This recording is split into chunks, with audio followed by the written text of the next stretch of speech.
જય ભારત. હું છું ડોક્ટર વિજલીવાલા, બાળરોગ નિષ્ણાત, Bhavnagar. Welcome to my channel healthy child. આપણે ફીવર અંગે વાત કરી રહ્યા છીએ, તાવ અંગે. એમાં આજે આપણે જુદા જુદા થર્મોમીટર અંગે વાત કરશું. થર્મોમીટરની અંદર પણ આપણે મુખ્યત્વે બે વાપરીએ છીએ, એક ડિજિટલ થર્મોમીટર અને એક પારાનું thermometer, mercury thermometer. Digital gun અને પટ્ટી ગુદા દ્વારા માપવા માટેનું રેક્ટલ થર્મોમીટર, એ અંગે વાત નહીં કરીએ કારણ કે એ બહુ કોમન નથી. આપણે બે જ થર્મોમીટર વાપરતા હોય છે. અહીંયા આપણે મર્ક્યુરી થર્મોમીટર જોઈ રહ્યા છીએ. મર્ક્યુરીથી વપરાતો થર્મોમીટર કે જેમાં મર્ક્યુરીનો ઉપયોગ થતો હોય છે. આ થર્મોમીટરમાં મર્ક્યુરીનો ઉપયોગ થાય છે, પારાનો. અને એની અંદર એક તરફ આપણે જોઈ શકીએ છીએ કે સેન્ટીગ્રેડમાં માપ લખેલું છે તાવનું, અને એક તરફ ફેરનહીટમાં માપ લખેલું છે. ફેરનહીટમાં માપ લખેલું છે કે 98.4 લાલ લીટો આવે છે.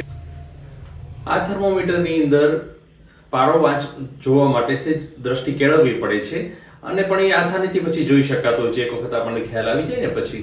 અને આની અંદર વધારે ટેમ્પરેચર 108 સુધી લખેલું હોય છે, અને ફેરનહીટની અંદર 108 સુધી લખેલું હોય છે, અને સેન્ટીગ્રેડમાં 40 સુધી લખેલું હોય છે. એ પછી આપણે એનું ટેમ્પરેચર વધારે છે એમ ગણી લેવાનું હોય છે, કે એનાથી વધારે થાય તો એ ભયજનક નિશાની છે.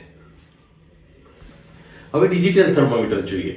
ડિજિટલ થર્મોમીટરની અંદર એક નાનો એવો ચંદો આપેલો હોય છે, એની અંદર એનું માપ દેખાતું હોય છે.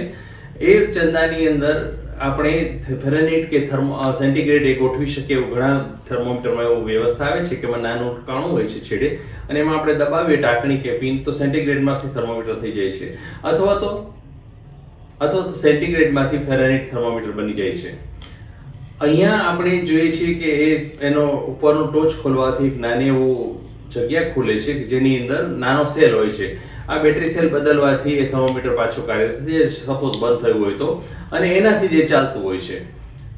સેન્ટીગ્રેડ અને ફેરનહીટ બેમાં આપણે જોયું કે સેન્ટીગ્રેડની અંદર 37 ડિગ્રી નોર્મલ બતાવે છે, અને ફેરનહીટની અંદર 98.4 આપણે નોર્મલ ગણીએ છીએ. પણ આ થર્મોમીટરની અંદર જ્યારે ટેમ્પરેચર ઓછું હોય ત્યારે LO લો લખેલું આવે છે, અને જ્યારે 106 થી વધે છે ત્યારે એની અંદર HI લખાઈને આવે છે, એટલે હાઈ લખાઈને આવે છે.